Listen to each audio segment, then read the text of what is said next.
ირაკლი ღარიბაშვილმა ნიუ-იორკში თანამედროვე ხელოვნების მუზეუმში ქართული ფილმების რეტროსპექტივა გახსნა. პრემიერმა საზოგადოებას სიტყვითაც მიმართა ღონისძიებას ქართული დელეგაციის წევრებიც ესწრებოდნენ.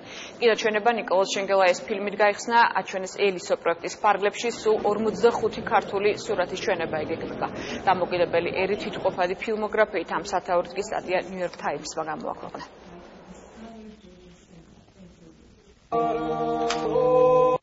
ჩემთვის სასიამოვნოა ნიუ-იორკში თანამედროვე ხელოვნების მუზეუმში თანამედროვე ხელოვნების ერთ-ერთ უმნიშვნელოვანის მსოფლიო ცენტრში ყოფნა.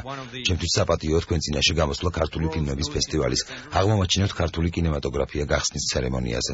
ქართული კინოწარმოება დაიწყო დაახლოებით იმავე დროს, როდესაც ევროპაში, ანუ მე-20 საუკუნის დასაწყისში. მას შემდეგ ქართულმა კინემატოგრაფიამ დაძლია მთელი რიგი დაბრკოლებები. საბჭოთა პერიოდის მნიშვნელოვანი მემკვიდრეობა მოიცავს ამ ქართულ კინემატოგრაფისტთა და კინოხელოვანთა ნაშრომებს, რომლებსაც ეყოთ გამბედაობა, გაეღვიათ ცენზურა ბარიერები. დღეს მათი ნაშრომები კლასიკად არის მიჩნეული. ხაზგასმით მინდა აღნიშნო ის როლი, რომელიც ქართულ კინოინდუსტრიაში მომუშავე გამოცდილ პროფესიონალებსა და ნიჭიერ ახალგაზრდობას მიუძღვით. საქართველოს ხელისუფლება დიდ ყურადღებას უთმობს ქართული კინემატოგრაფიის განვითარებას. ჩვენი მიზანია დიდებული წარსულის აღორძინება და ახალი მიმართულებების ძიება. ეს ფესტივალი მნიშვნელოვანი წინგადადგმული ნაბიჯია და ჩვენ ძალღონეს არ დავიშურებთ ქართული კინოსა და კულტურის პოპულარიზაციისთვის მთელ მსოფლიოში. ელისო არის ის ფილმი, რომელსაც დაიწყო ეროვნული ქართული კინო. და ამიტომაც ხელმძღვანელ მომას აირჩია აი ამ ფილმით, რომ დაიწყოს ეს ისა.